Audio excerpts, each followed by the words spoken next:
El siguiente estudio bíblico está basado en el libro de Lucas, capítulo 4, versículos del 38 al 44, titulado Gran Poder, celebrado el 16 de febrero del 2012 por el predicador Carlos Treviño del grupo Mateo 5:14.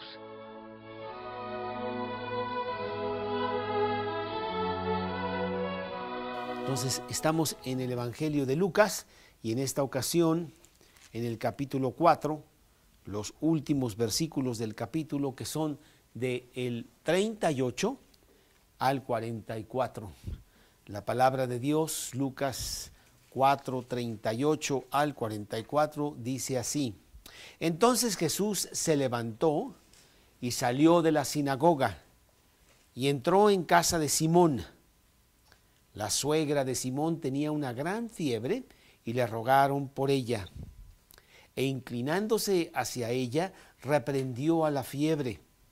Y la fiebre la dejó, y levantándose ella al instante, les servía. Al ponerse el sol, todos los que tenían enfermos de diversas enfermedades los traían a él. Y él, poniendo las manos sobre cada uno de ellos, los sanaba. También salían demonios de muchos, dando voces y diciendo: Tú eres el Hijo de Dios. Pero él los reprendía y no les dejaba hablar, porque sabían que él era el Cristo. Cuando ya era de día, salió y se fue a un lugar desierto, y la gente le buscaba, y llegando a donde estaba le detenían para que no se fuese de ellos. Pero él les dijo: es necesario también a otras ciudades que en otras ciudades anuncie el evangelio del reino de Dios, porque para esto he sido enviado. Y predicaba en la sinagoga de ellos.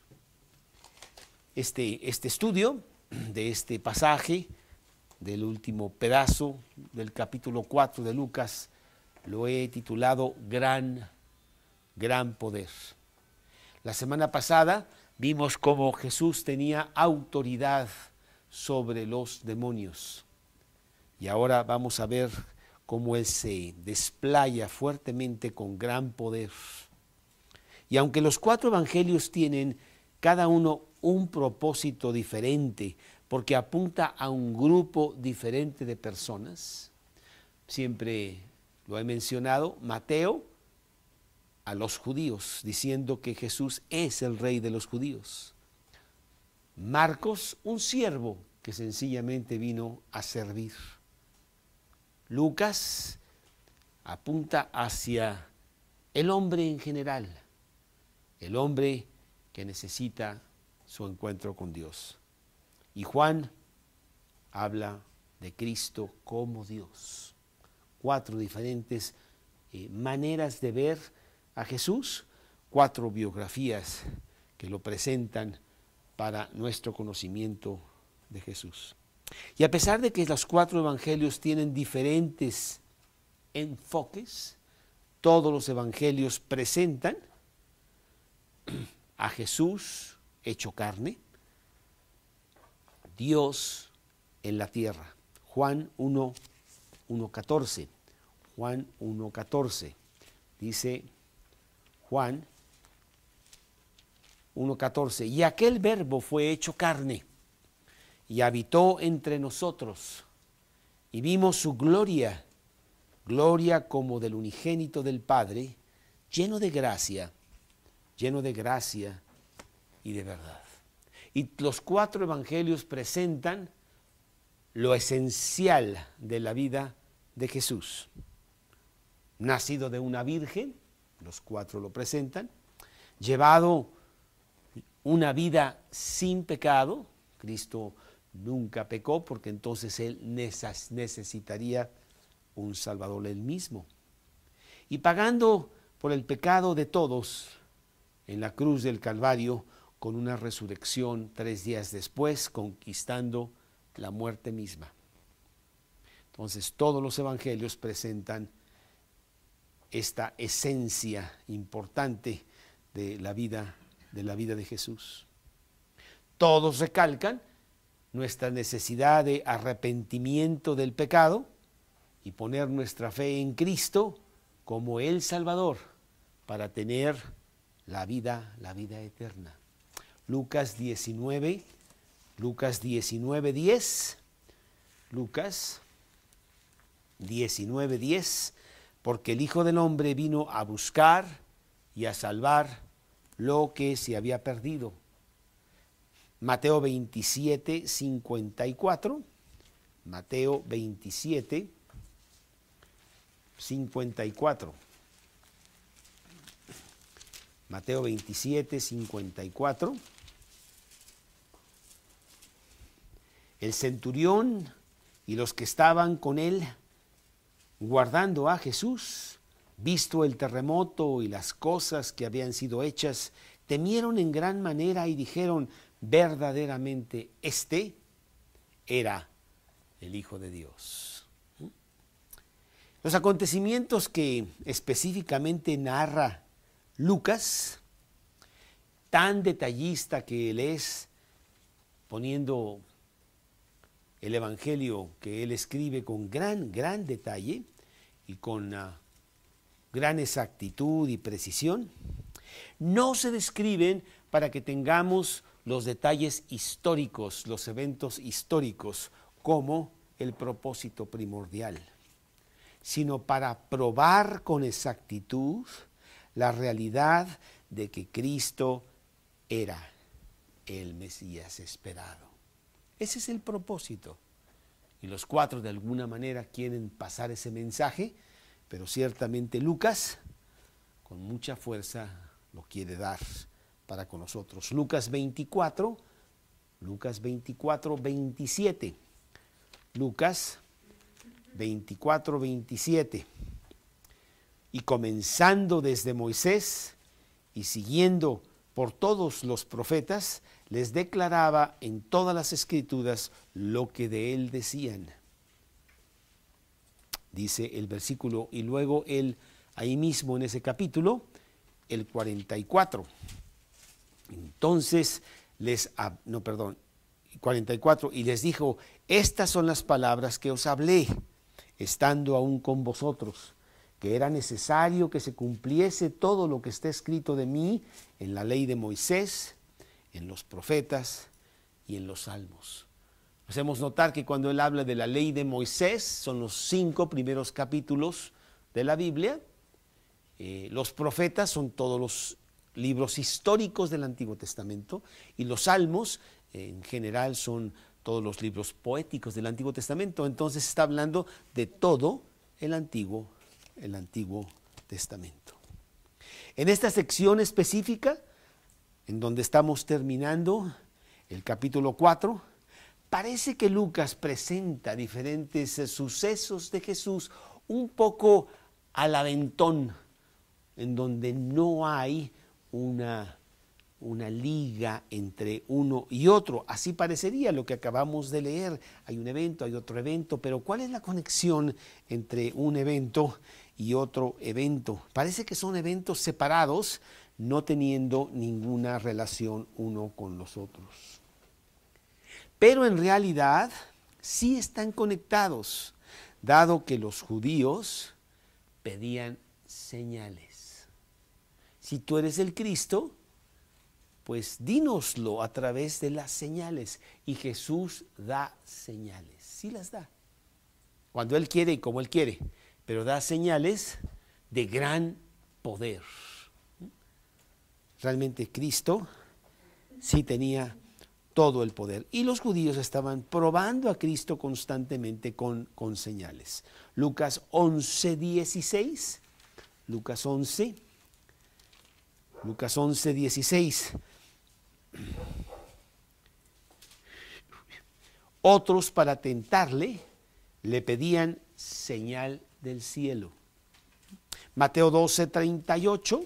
Mateo 12, 38. Entonces respondieron algunos de los escribas y de los fariseos diciendo: Maestro, deseamos ver de ti señal. Y ahí mismo en Mateo 16, 1,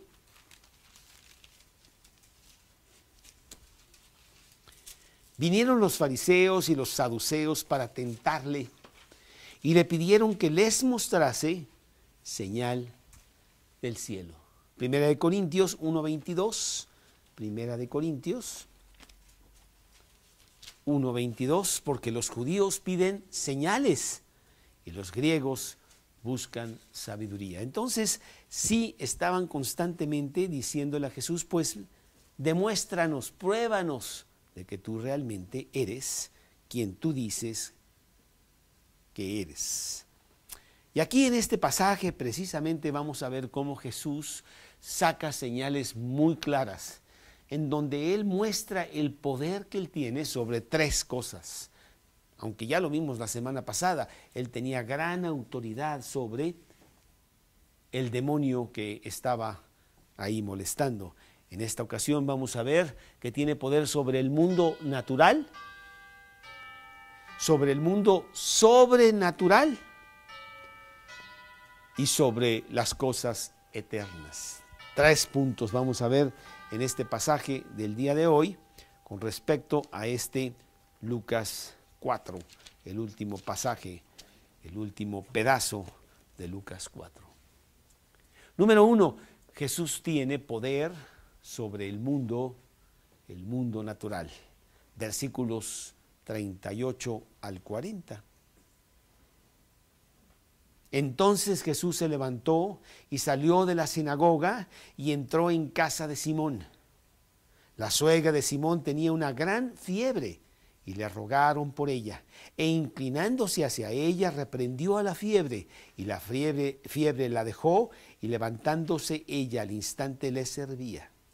Al ponerse el sol, todos los que tenían enfermos de diversas enfermedades los traían a él, y él, poniendo las manos sobre ellos, sobre cada uno de ellos, los sanaba.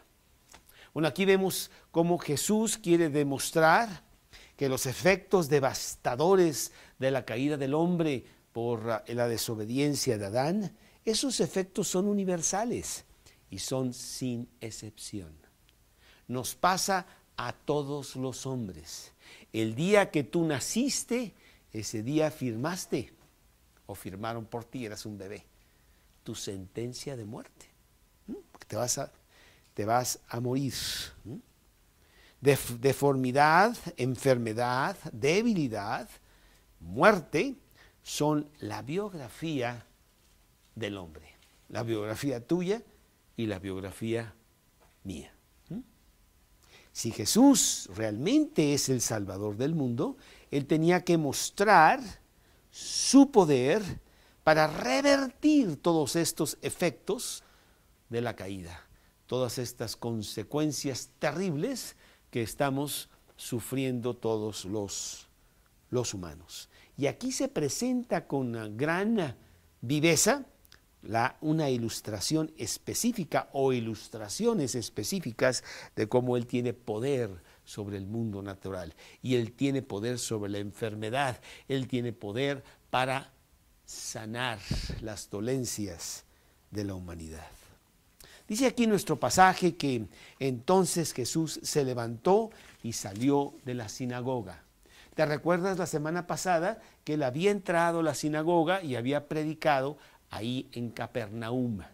No era su ciudad, Él venía de Nazaret. Capernaum estaba por los alrededores y Él ya vivía, o es su ciudad, es donde más tiempo pasó ahí en Capernaum. Él sale de la sinagoga sábado y entonces después del servicio que se daba ahí en la sinagoga, había una comida y entonces Él va a la casa de Simón a comer con él. Es invitado para comer ahí. Recordemos que esta es la segunda vez que Él predica en la sinagoga de Capernaum. La primera vez no le fue muy bien porque lo quisieron despeñar. ¿Te acuerdas que lo llevaron a la cima de un monte y querían despeñarlo las personas que estaban escuchando, furiosas lo que Él había estado predicando porque los atacó fuertemente? Y en esta segunda ocasión, pues tampoco le va muy bien. ¿Te acuerdas que él tuvo que reprender duramente a un demonio? Que un hombre con espíritu de demonio inmundo estaba clamando a gran voz. ¿Te acuerdas de eso la semana pasada? Pues esas son las experiencias que tenía Jesús. Había mucha hostilidad que él había recibido al ir a la sinagoga. Aquí se menciona a Simón. La primera vez que se menciona a Simón. Lucas, como buen historiador, debería haber puesto alguna anécdota, alguna ilustración de quién es este Simón. Porque aquí dice, entonces Jesús se levantó y salió de la sinagoga y entró en casa de Simón. Oye, espérate, estoy leyendo este libro y de repente me pones aquí a un individuo que se llama Simón. ¿Quién es Simón? Pero recordemos que Lucas está escribiendo ya este evangelio muchos años después y Simón pues es uno de los líderes del cristianismo y entonces no tiene necesariamente que dar toda una explicación de quién es Simón. En realidad, pues todo mundo sabe ya quién es Simón. Oficialmente para este momento, Simón no es todavía discípulo de Jesús. Es sencillamente una persona que vive en Capernaum, tienen un negocito ahí entre los dos, su hermano Andrés y él, con unos socios que se llaman Juan y Jacobo, y los cuatro se dedican a la pesca, ahí en Capernaum. Y evidentemente, pues Simón va a la sinagoga los sábados y él ha percibido lo que ha pasado cuando ha estado Jesús en la sinagoga en esas dos ocasiones. Inclusive si nos vamos al capítulo 5, aquí mismo en Lucas, en el versículo 10 es cuando Jesús ya entra de lleno a tomar a Simón como su discípulo. Dice aquí el versículo 10, bueno, desde el 9, porque por la pesca que habían hecho, el temor se había apoderado de él y de todos los que estaban con él. Y asimismo de Jacobo y de Juan, hijos de Zebedeo, que eran compañeros de Simón. Pero Jesús dijo a Simón, no temas, desde ahora serás pescador de hombres. Vámonos a Mateo capítulo 4, en el versículo 18, Mateo 4, 18.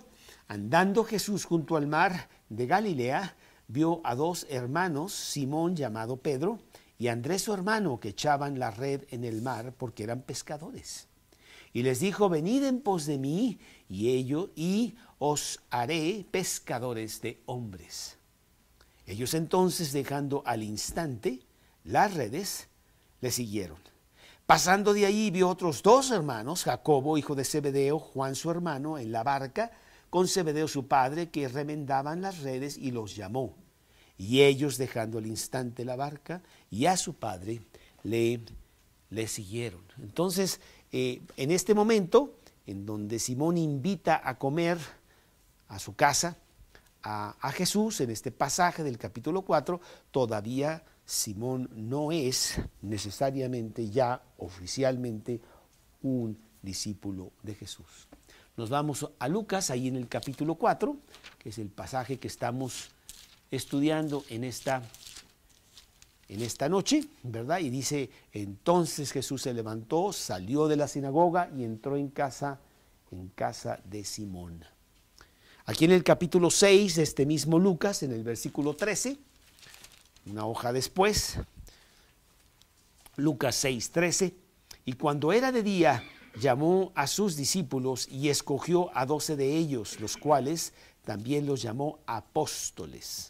A Simón, a quien también llamó Pedro. Recordemos que Jesús había conocido a Pedro ¿cómo? Bueno, en Juan, Andrés, su hermano, estaba muy impactado con Jesús siendo bautizado por Juan el Bautista. Lo siguieron, hablaron con él y entonces Andrés trae a su hermano Simón. Juan 1, versículo 38, déjame ver, Juan 1. Versículo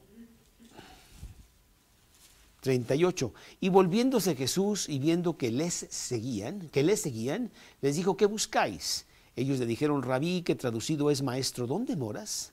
Él les dijo: venid y ved. Fueron y vieron dónde moraba, y se quedaron con él aquel día, porque era como la hora 10.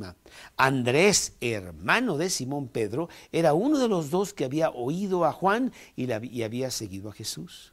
Este halló primero a su hermano Simón y le dijo: hemos hallado al Mesías, que traducido es el Cristo. Y le trajo a Jesús. Y mirándole, Jesús le dijo: tú eres Simón, hijo de Jonás, tú ya serás llamado Cefas, que quiere decir Pedro. Y ahí también empieza el encuentro entre Jesús y este señor Simón. Yo creo que él se llamaba ya Simón Pedro, aquí lo dice, Simón Pedro, tenía 2 nombres, pero le decían Simón. No sé si tú sepas que, bueno, cuando tienes 2 nombres, pues a veces te dicen de unos amigos. Tengo uno de mis hijos que realmente nosotros aquí en la casa le decimos Caleb, y anda Caleb para acá y Caleb para allá. Caleb representando a este hombre del Antiguo Testamento, gran héroe de Dios. Pero allá en el fútbol, si decimos Caleb, nadie entendería. Le dicen Douglas. Douglas para acá y Douglas para allá, con U, Douglas, porque no dicen Douglas, dicen Douglas. Y entonces él pues se llama, tiene los 2 nombres, porque ciertamente así se llama él.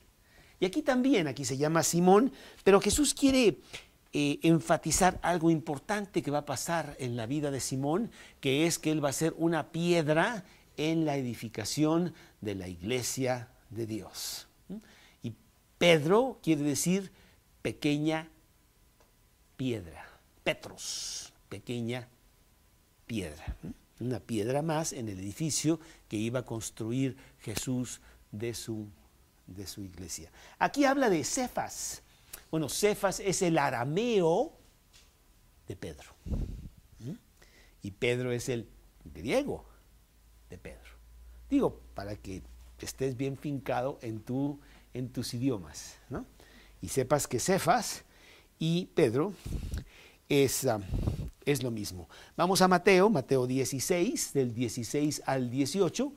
Mateo 16, 16 al 18, en donde dice: respondiendo Simón Pedro, dijo: tú eres el Cristo, el Hijo del Dios viviente. Entonces le respondió Jesús: bienaventurado eres Simón, hijo de Jonás, porque no te lo reveló carne ni sangre, sino mi Padre que está en los cielos.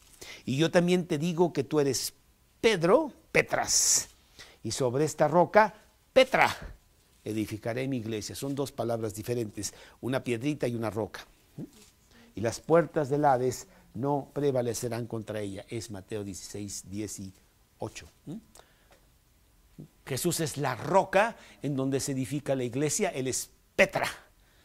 Y Pedro va a ser uno de los peldaños, de las piedras que fortifican esa iglesia, Petros.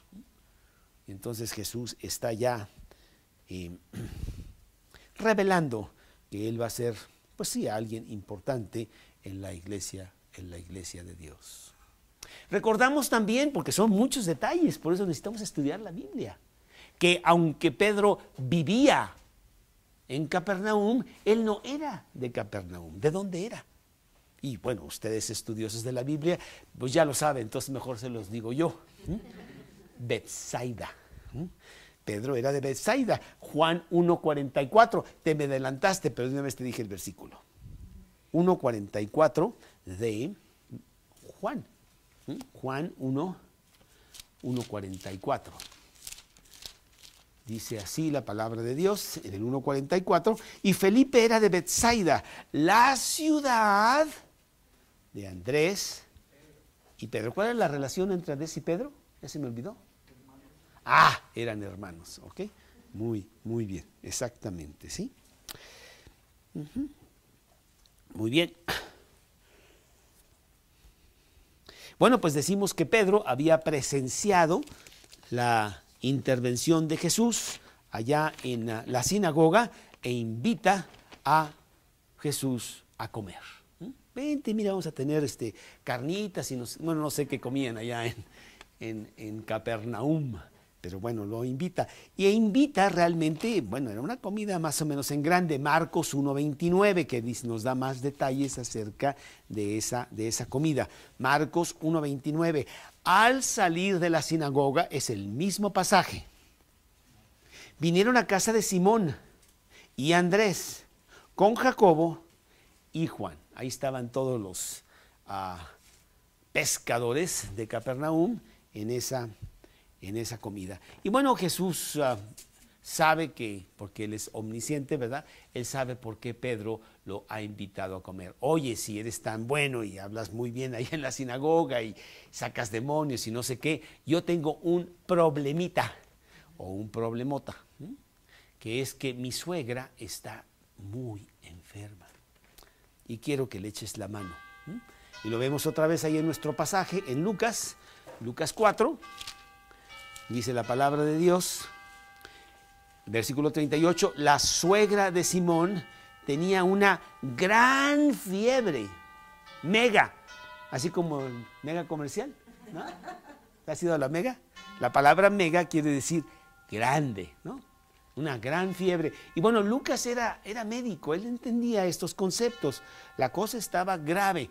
Marcos lo menciona, si tú te vas al pasaje de Marcos, ahí en el capítulo 1, versículos 29 y 30, no dice gran fiebre, nomás dice fiebre. Pero Lucas, siendo médico, sí lo da con mucho más detalle. Y le rogaron por ella, dice la palabra de Dios. Y aquí vemos el gran poder de Jesús sobre las cosas naturales. Porque Él dice aquí en el versículo, e inclinándose sobre ella, reprendió a la fiebre. La palabra reprender se usa más bien para con personas, pero Él tenía ese poder de reprender aún a las cosas inanimadas, ¿no? Allá en Mateo 8 vemos cómo Él reprende el viento. Vamos a leerlo. Mateo 8, 40, déjame ver, Mateo 8, 27 y 26. Él les dijo, ¿por qué teméis, hombres de poca fe? Entonces, levantándose, reprendió a los vientos y al mar, y se hizo gran bonanza. Y los hombres se maravillaron diciendo, ¿qué hombre es este que aún los vientos y el mar le obedecen? Así que en Lucas, él hace lo mismo, utilizando Lucas la misma palabra de reprender. Él reprende la gran fiebre que tiene la suegra de Pedro. Hacemos notar que, bueno, Pedro era casado. La suegra vivía, para bien o para mal, vivía en la casa ahí de Pedro, ¿no? Y entonces estaba muy enferma, trae a Jesús, y Jesús tiene compasión de la situación, y Él quiere mostrar el gran poder que Él tiene sobre las cosas naturales. Inclinándose hacia ella, reprendió a la fiebre, y la fiebre le dejó. Hay un detalle que podemos ver en Marcos que no está en Lucas, es un énfasis diferente. Sí, aquí en Lucas 1:30, y la suegra de Simón estaba acostada con fiebre, y enseguida le hablaron de ella. Entonces él se acercó, fíjate, y la tomó de la mano y la levantó. Un acto de gran compasión, un acto de mucho cuidado, de poner atención a la gravedad del asunto y a meterse en el problema él mismo para ayudar en ese aspecto, pero no era para ayudar, era para sanarla completamente. E inmediatamente le dejó la fiebre y ella les servía. Quiero decirte que Jesús sana cuando Él quiere, como Él quiere, inclusive en estos tiempos lo puede hacer milagrosamente, lo ha hecho, o utilizando a la ciencia, a las medicinas y a las cuestiones médicas. Sin embargo, hay muchos que dicen tener ese don de la sanidad, lo cual no es cierto, porque la Biblia no lo avala. Imagínate si yo tuviera el don de la sanidad. Si yo tuviera el don de la sanidad, no habría ningún enfermo en la tierra, pues yo puedo con cualquiera, ¿no? Y yo cobraría nada más $1. Entonces imagínate cuántos millones de millones con la gran poder que yo tuviera. Y sí hay muchos charlatanes por ahí que dicen tener el don de la sanidad. Pero hay 6 características muy importantes para el don de la sanidad que Jesús las tiene. Y vamos rápidamente a verlas para que tú entiendas que el don de la sanidad en estos tiempos no existe. Y los vamos a poner rapidito para que tú nomás los apuntes y digas, ajá, el don de la sanidad. 1, Jesús sana con su palabra o con su tacto. No necesita muchos instrumentos médicos ni muchísima deliberación. Sencillamente con su palabra, con su tacto, lo hace constantemente. Mateo 8:13, por ejemplo. Mateo 8:13. Dice Mateo 8:13, entonces Jesús dijo al centurión, ve, y como has creído te sea hecho. Y su criado fue sanado en aquella misma hora, inclusive con control remoto, en este caso, ¿no? Sencillamente dijo que se haga y tú cuando llegues allá, tú vas a ver que ya tu siervo está curado. 2, o B, la sanidad de Jesús es instantánea. No creas tú que toma tiempo, te vas a tomar estas pastillas, tú tienes que orar mucho, y tal vez vas a ver que Dios te... No, ¿verdad? No es así, Él lo hace instantáneamente, como lo vemos en este caso. Instantáneamente, dice la palabra de Dios, la fiebre le fue quitada. 3, la sanidad de Jesús es total. No creas tú que hay secuencias todavía, bueno, te voy a quitar esto, pero todavía vas a tener algunos efectos secundarios y no sé qué. Nada de eso, era total, era absoluta. Ya no había más enfermedad. Dice la palabra de Dios en este mensaje, en este pasaje, que la suegra de Pedro le servía. ¿Sabes cómo la fiebre te tumba, te tira sin energía, verdad? Ella no. Se acabó la fiebre, se levantó y ya estaba sirviendo y ayudando en la comida, no sé qué, los frijoles que no se quemen, no sé cuánto. Y ella estaba muy activa. ¿Por qué? Porque la curación era total. Versículo y el siguiente D es que la sanidad es para todos los que llegaban a Jesús. Aquí a veces los grandes sanadores, bueno, sanan a uno con quien ya se pusieron de acuerdo, tú llegas ahí medio así y yo te sano y cuánto. No, porque no puedo con todos, ¿no? No, Jesús sí podía con todos y Él sanaba a todos los que venían a Él.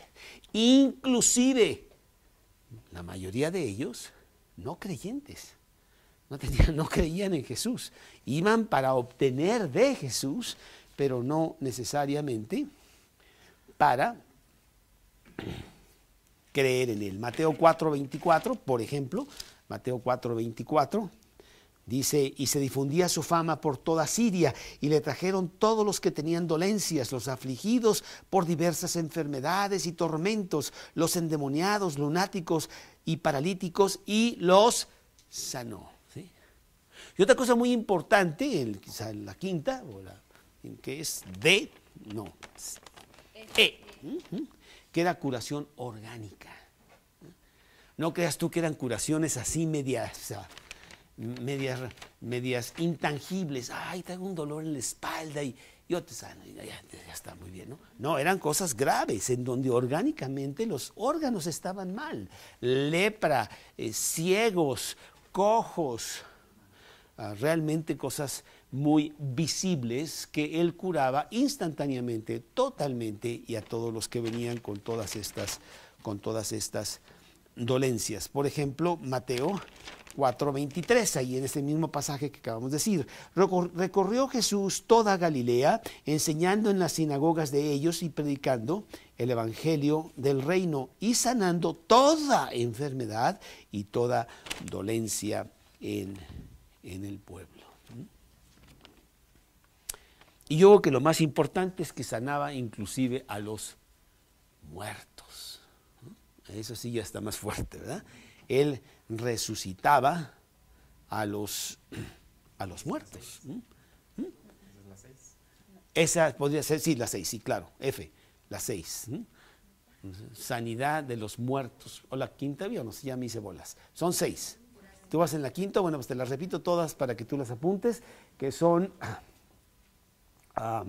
con su palabra, instantáneo, totalmente, a todos, curación orgánica y aún a los muertos mismos. Y fíjate que en las 3 veces que Jesús levanta a alguien de los muertos, los 3 están bien muertos. No así como que, bueno, quién sabe, a lo mejor era un truco, todavía no se moría y entonces, no, Señor. Inclusive, uno, pues ya lo van a enterrar, ¿no? Otro es la hija de Jairo, en donde ya le dice, pues ya no molestes al maestro, ya se murió. Y él va y la resucita. Y el más impactante es Lázaro, que llevaba 4 días en la tumba. Y le dice, Lázaro, sal fuera. Y Lázaro es resucitado. Y bueno, quizá una cosa más podemos decir. ¿La ponemos 7? O no, ponlo como quieras. Sus sanidades eran públicas. No creas tú que era ya en privado para que... No, él lo hacía abiertamente para que todos vieran el poder de Jesús sobre estas dolencias terribles de la humanidad. Él haría lo mismo para con los apóstoles. Él le daría a los apóstoles la misma comisión para que ellos llevaran también señales y prodigios entre el pueblo y sellaran así su apostolado. Los apóstoles, Lucas 9:1, por ejemplo. Lucas capítulo 9, versículo 1. Habiendo reunido a sus 12 discípulos, les dio poder y autoridad sobre todos los demonios y para sanar enfermedades. Sí. Y bueno, no solamente los discípulos, Bernabé, por ejemplo, o Felipe, o Esteban, también esos grandes hombres del primer siglo, era importante que tuvieran estas señales. Por ejemplo, Bernabé, Hechos 15:12, Hechos 15:12. Entonces toda la multitud cayó y oyeron a Bernabé y a Pablo que contaban cuán grandes señales y maravillas había hecho Dios por medio de ellos entre los gentiles. Esteban, Hechos 6:8, Hechos 6:8,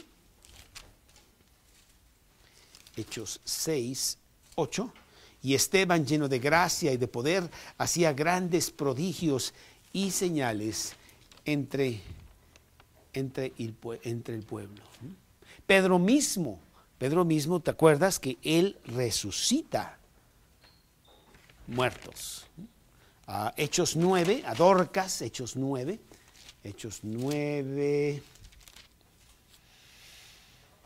versículo 40, entonces sacando a todos, Pedro se puso de rodillas y oró, y volviéndose al cuerpo dijo, Tabita, levántate. Y ella abrió los ojos, y al ver a Pedro se incorporó.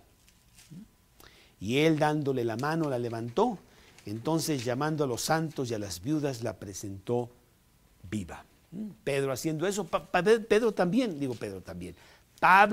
aquí en el capítulo 20 de Hechos, en el versículo 9, Hechos 29, un joven llamado Eutico, que estaba sentado en la ventana, rendido de un sueño profundo, por cuanto Pablo disertaba largamente, vencido del sueño, cayó del 3er piso abajo y fue levantado muerto. Entonces descendió Pablo y se echó sobre él y abrazándole dijo, no os alarméis, pues está vivo. Dios hizo estas cosas, Jesús tenía ese poder de sanidad, Jesús las pasa a los apóstoles. ¿Por qué? ¿Por qué fue que los apóstoles tuvieron este poder? Bueno, porque al principio del cristianismo era importante que estas señales fueran parte de la extensión del cristianismo para que se extendiera rápidamente. Esto vendría a su fin, pero al principio así es. No sé si te has fijado, ¿no viste la película de Bambi? En donde está este pequeño venadito, ¿verdad? Con su mami y no sé cuánto, y este venadito tiene unas manchas, ¿verdad? Y la mamá no tiene manchas. ¿Por qué la mamá no tiene manchas? Porque para el pequeño, bueno, pues las manchas son importantes, poder protegerse contra los enemigos, ¿verdad? Y poder ocultarse, ¿no? Pero después ya se le quitan esas manchas. Y así también al cristianismo. Al principio era importante tener estas señales y prodigios que hacían los apóstoles y otros cristianos fuertes de la iglesia de Cristo. Pero esto empieza a ceder, esto empieza a apagarse. ¿Te acuerdas que cuando Pedro da su primera prédica, pues todo el mundo le hace caso, todo el mundo le escucha, a pesar de que eran diferentes idiomas, ¿verdad? Pero después con el tiempo eso también, las lenguas se acaban y ya no hay estas cosas porque empieza a entrar la palabra de Dios, que es más importante que todos los milagros, y entonces es la mejor señal del cambio en las personas. Entonces el mismo Pablo, pues ya no, más adelante, ya no puede tan fácilmente ayudar a otros a que estos se sanen. Por ejemplo, Timoteo, primera de Timoteo, capítulo 5, versículo 23. Primera de Timoteo 5, 23.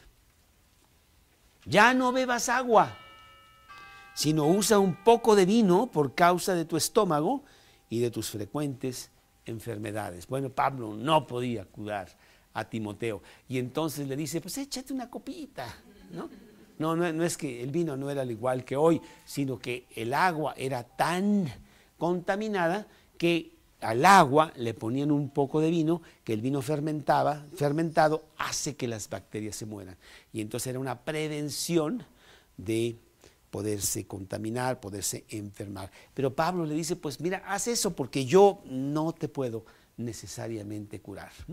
O Trófimo, otro de los ayudantes de Pablo, ahí en segunda de Timoteo, capítulo 4, versículo 20. Erasto se quedó en Corinto y a Trófimo dejé en Mileto enfermo. Dice la carta de Pablo.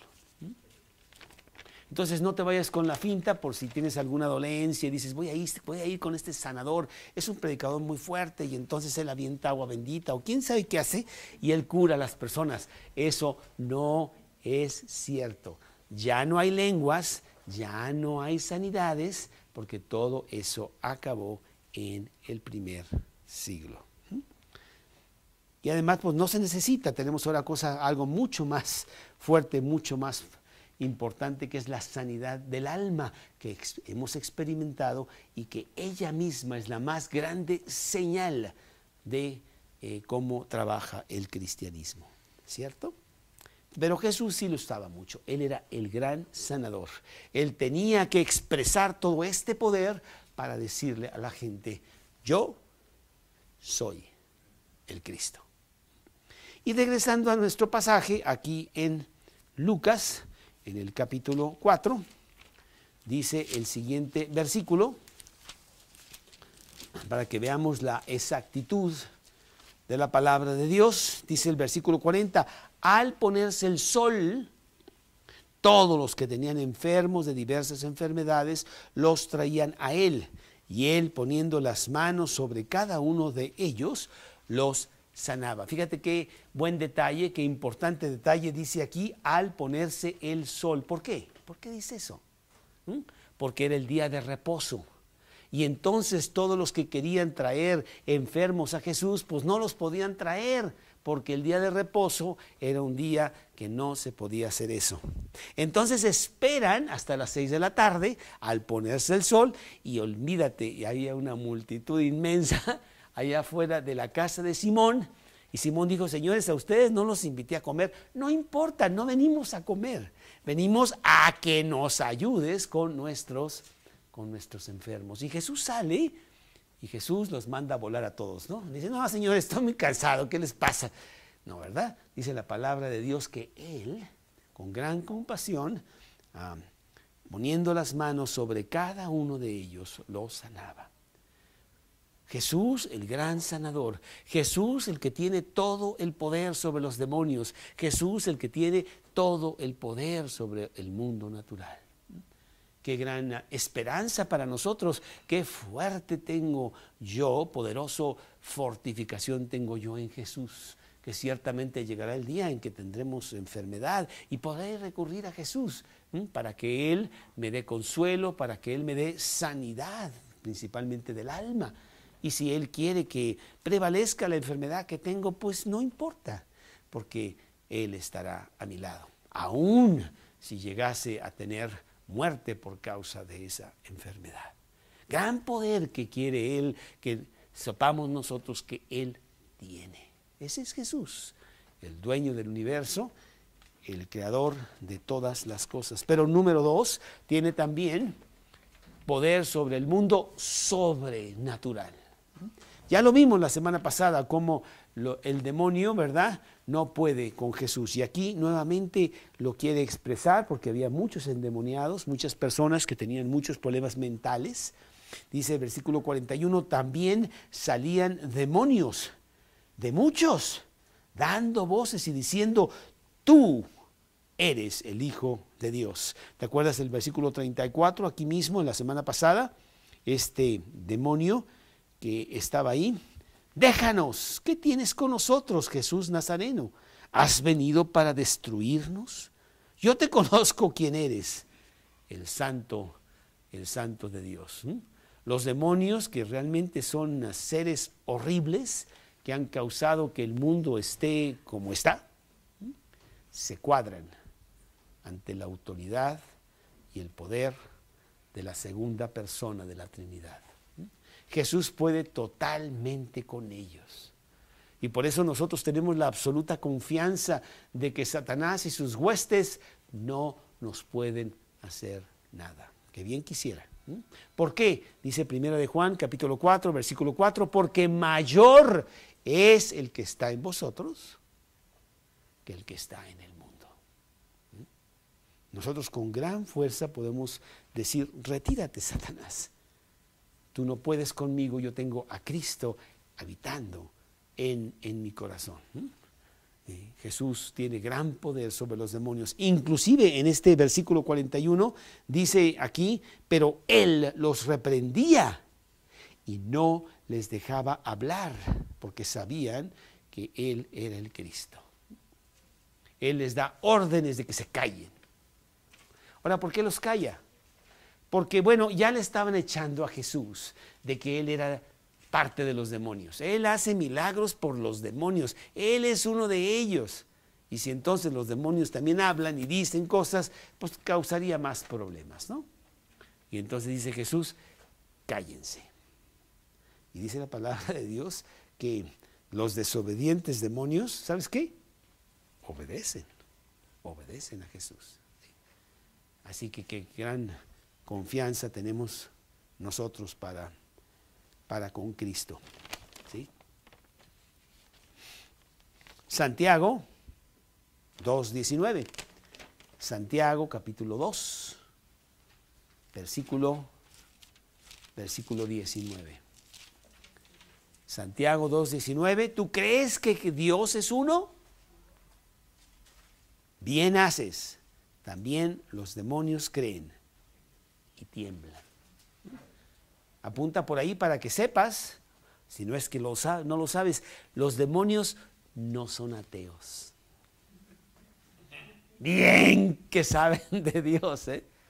Ellos saben lo que les espera. Y dice la palabra que tiemblan. A veces ellos saben y creen más que nosotros, porque nosotros hacemos tantas tonterías y no creemos tanto en Jesús, ¿verdad? Y los demonios bien que saben. Ellos sí creen, porque saben quién es Jesús y qué les espera. ¿Has venido para destruirnos? Dijeron ahí en el pasaje, ¿verdad? Ya sabemos que nos vas a destruir. ¿Será en este tiempo ya? ¿A poco tan pronto? Danos chance. ¿Sí? Pero sí le tienen mucho miedo a Jesús. Entonces vemos cómo Jesús tiene poder sobre el mundo natural, tiene poder sobre el mundo sobrenatural, que es todavía más terrible. Parece que no es tan importante, es muy intangible para nosotros, no lo vemos, pero aquí está lleno de ángeles y demonios peleando las grandes batallas espirituales. Y Jesús tiene poder sobre todo ello. Pero número 3, Jesús tiene poder sobre las cosas eternas. Poder sobre las cosas eternas. Él tiene la visión eterna. Él sanaba a las personas, pero él sabía que estas personas finalmente se iban a volver a enfermar. Y es más, a morirse. Por lo tanto, no era tan importante. Bueno, sí hago eso, pero en unos años te vas a volver a enfermar, te vas a morir. Pero lo más importante es que yo tengo poder sobre las cosas eternas, las cosas que sí prevalecen por los siglos de los siglos. Amén. Ayer estaba yo escuchando un himno que me gusta mucho, que lo tenemos en nuestros discos, que me gusta escucharlo frecuentemente. Se llama Amor de Dios. Todos los reinos, por grande que sea, se acabarán en su maldad y perversión. Finalmente todo se acaba. Pero el amor de Dios, ese prevalece y prevalece para siempre. Entonces las cosas eternas, en los versículos 42 y 44 de nuestro pasaje, en donde dice la palabra de Dios, Lucas 4, 42 al 44. Cuando ya era de día, salió y se fue a un lugar desierto. Bueno, era domingo entonces, ¿no? Dice que se fue a un lugar desierto. ¿Qué es lo que él hacía temprano en la mañana en un lugar desierto? ¿Qué crees tú que hacía Jesús? Dice la palabra de Dios, Marcos 1:35, que él se levantaba muy temprano en la mañana y pasaba tiempo con su Padre, para que nosotros también hagamos lo mismo. La gente le buscaba y llegando a donde él estaba le detenían para que no se fuera de ellos. Pero él les dijo, es necesario que también a otras ciudades anuncie el evangelio de Dios, porque para esto he venido. El punto principal de Cristo, el punto principal de los cristianos que tienen a Cristo es anunciar el evangelio a otros, porque ya nos vamos. Y queremos que los demás, así como nosotros, tengan certeza de a dónde van a ir. Jesús ofrece pasaportes gratis para aquella ciudadanía importante, para aquel país maravilloso que se llama el cielo, en donde Él quiere que cualquiera agarre su pasaporte y lo tenga para nuestra partida. No sé si te ha tocado que ya te vas de viaje y entonces estás así, déjame ver qué voy a llevar. No, eso no lo llevo. A ver, ¿dónde está la maleta que vamos a llevar? Y no sé qué. El pasaporte, que no se nos olvide el pasaporte, porque sin pasaporte no salimos. ¿No te ha tocado que llegas al aeropuerto y aquí te llevas con la lana y los boletos? Señor, no me interesa eso. Su pasaporte, por favor. Mi pasaporte. Déjeme ver. Sí, aquí lo traigo, ¿verdad? Si no, usted no se sube. Y así también con Dios. Necesitamos tener nuestro pasaporte al día, listo, siempre viendo la fecha de caducidad. Muy importante. ¿No te ha tocado? Mandamos de este grupo a una persona a Costa Rica. Y llegó a Costa Rica. No la dejaron entrar. Porque su pasaporte no estaba caducado, pero ahí tienen la regla de que tiene que tener mínimo 6 meses de vigencia. Y la regresaron a México. Afortunadamente el pasaporte que yo tengo, no es el tuyo, el pasaporte que yo tengo no es de 10 años. Mi pasaporte celestial no caduca. Fíjate nada más, qué maravilloso. Entonces yo sé que cuando yo llegue al cielo y vea el vista aduanal ahí, a ver su pasaporte, señor, que el vista se llama Jesús. Y entonces yo le voy a enseñar mi pasaporte, él no tiene que ver la fecha de caducidad, porque no tiene. Ahí donde dice fecha de caducidad, dice para siempre. ¡Wow! Aquí hay que cambiarlo cada no sé qué tantos años y cuesta y no sé qué. No, señor. Los pasaportes de Cristo son muy diferentes. Filipenses capítulo 3, versículo 19. Filipenses 3, 19. Filipenses 3, 19. Mas nuestra ciudadanía está en los cielos, de donde también esperamos al Salvador, al Señor Jesucristo, el cual transformará el cuerpo de la humillación nuestra, para que sea semejante al cuerpo de la gloria suya, por el poder con el cual puede también sujetar a sí mismo todas las cosas. Qué bonito, ¿verdad? Qué espectacular, qué gran esperanza tenemos nosotros de tener ya nuestro pasaporte. Pero necesitamos sacar pasaportes, no sé cuántos tengas tú, un chorro así grande, ¿verdad? Y te vayas. ¿Quién quiere pasaporte? Se regalan pasaportes al cielo. Condiciones: humillarte ante Dios y hacerlo tu Salvador y dueño. Y ya está, muy sencillo. Y entonces agarras tu pasaporte. Además, fíjate, este pasaporte tiene una cualidad muy buena, maravillosa, sobre los pasaportes terrenales. No se pierde. Y los pasaportes que tenemos aquí, imagínate, 5 niños, ¿qué? ¿Verdad? Es un lío ahí. ¿Dónde es el pasaporte? ¿Por qué nomás hay tanto? No. Entonces un lío. Inclusive una vez los perdimos todos, ¿verdad, Carita?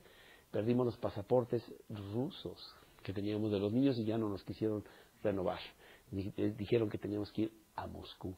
Y bueno, la verdad estaba un poquito difícil ir otra vez hasta allá. Pero este pasaporte no se pierde. ¿Sabes por qué? Porque ya está con un chip aquí adentro. ¿Te ha tocado que ya ponen chips en las muelas así? ¿Sabes? Ya sí. Entonces ya tengo el chip aquí y no se va a perder nunca. No tengo la preocupación de que ya me voy a morir y ¿dónde está el pasaporte? Y ay, estaba por aquí, no me puedo ni levantar con la fiebre que tengo. No, señor, ya lo tenemos. Tampoco tengo que esperar a la persona que venga y ore por mí, y quién sabe qué, y me dé aceitito, no sé qué cosas. No necesito nada de eso. Yo tengo mi pasaporte vigente, mi pasaporte al día, listo para partir, porque Jesús tiene poder sobre el eterno. Yo te daré la corona de la vida, dice Jesús. Séme fiel hasta la muerte, que yo te daré la corona de la vida. Apocalipsis 2:10, versículo, el último pedacito, ¿no? Fíjate qué irónico. Séme fiel hasta la muerte y yo te daré la corona de la vida. ¿Sí? Todo maravillosamente planeado por Dios para que yo pueda pasar con Él toda la eternidad. ¿Por qué? Porque Él tiene poder sobre lo eterno. Él hace que las puertas del cielo se abran. Imagínate que llegues al cielo y tú dices, bueno, ¿y esto qué? ¿Cómo se abre? Yo ni llave tengo aquí, ni cerradura. ¡Ay, estas puertas gigantescas! No sé, de 80 metros, yo no sé, ¿qué? Y de repente así, se abren solas. ¿Verdad? Porque ellos detectan con anterioridad el chip. ¿Verdad? Entonces, te ven venir y se abren solas las puertas. ¡Wow! No, todo planeado por Jesús. La vida eterna.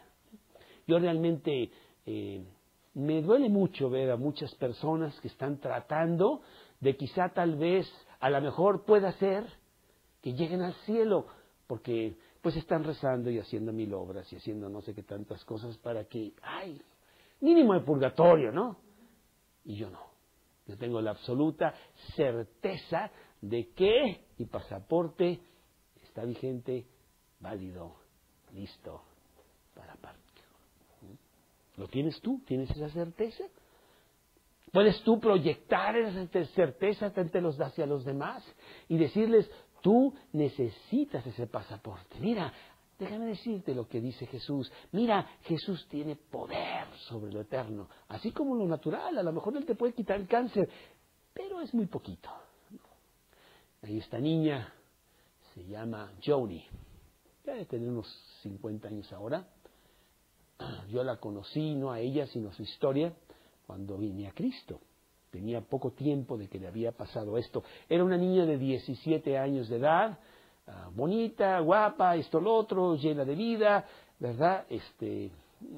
Medio cristiana y que leía la Biblia una vez al mes, algo así, ¿verdad? Y entonces ella, muy deportista, y entonces ella va y no sé si fue en el mar o en una alberca, y nomás echó un clavado y se pegó en el fondo del mar de cierta manera que se quedó paralítica para el resto de sus días. La sacaron de ahí, no sé cuánto, ¿verdad? Ella no puede mover más que la cabeza, la pura cabeza, no puede mover nada del cuerpo, es, ¿cómo se dice? Cuadraplégica, exactamente, ¿sí? Y bueno, durante 2 años estuvo luchando por la vida y la muerte en los hospitales y no sé qué, y por qué Dios, cómo yo, esto, lo otro, no sé cuánto, y fue una persona a verla constantemente para decirle lo que Dios quería para ella. Ella empezó a tener una fe muy fuerte, y bueno, hoy en día es una gran cristiana que predica por todos lados y tiene inclusive una serie de hospitales para esta clase de enfermedad, ¿no? Y ella dice, Dios podría, pero sencillo, hacer que yo tuviera sanidad y que yo pudiera caminar por esta tierra, pero es tan pequeño. Yo tengo algo más grande. Yo voy a caminar con Jesús por el resto de la eternidad. Y eso es lo importante. Poder sobre lo eterno. Bueno, pues le damos muchas gracias a Dios por tener esto, pero no te duermas en tus laureles, sal allá afuera y dile a las personas, a los tuyos, que ellos también pueden tener lo mismo, porque de otra manera no entrarán al cielo, no tendrán pasaporte. Vamos a orar. Señor, te damos gracias. Te damos gracias por el gran regalo otorgado, que con tu poder has hecho que así sea. Que el cielo esté totalmente abierto a pesar de ser grandes pecadores, de no merecer, ni siquiera que nos oigas, mucho menos que nos otorgues esta gran salvación. Dios, que seamos embajadores tuyos, pescadores de hombres, que vayamos y proclamemos la realidad de la vida eterna a otros. Danos oportunidad de hacer esto con las personas, de una manera natural, de una manera sencilla, de una manera de gran atractivo, cuando allá afuera se están suicidando a gotas. Te lo pedimos en el nombre de Cristo Jesús. Amén.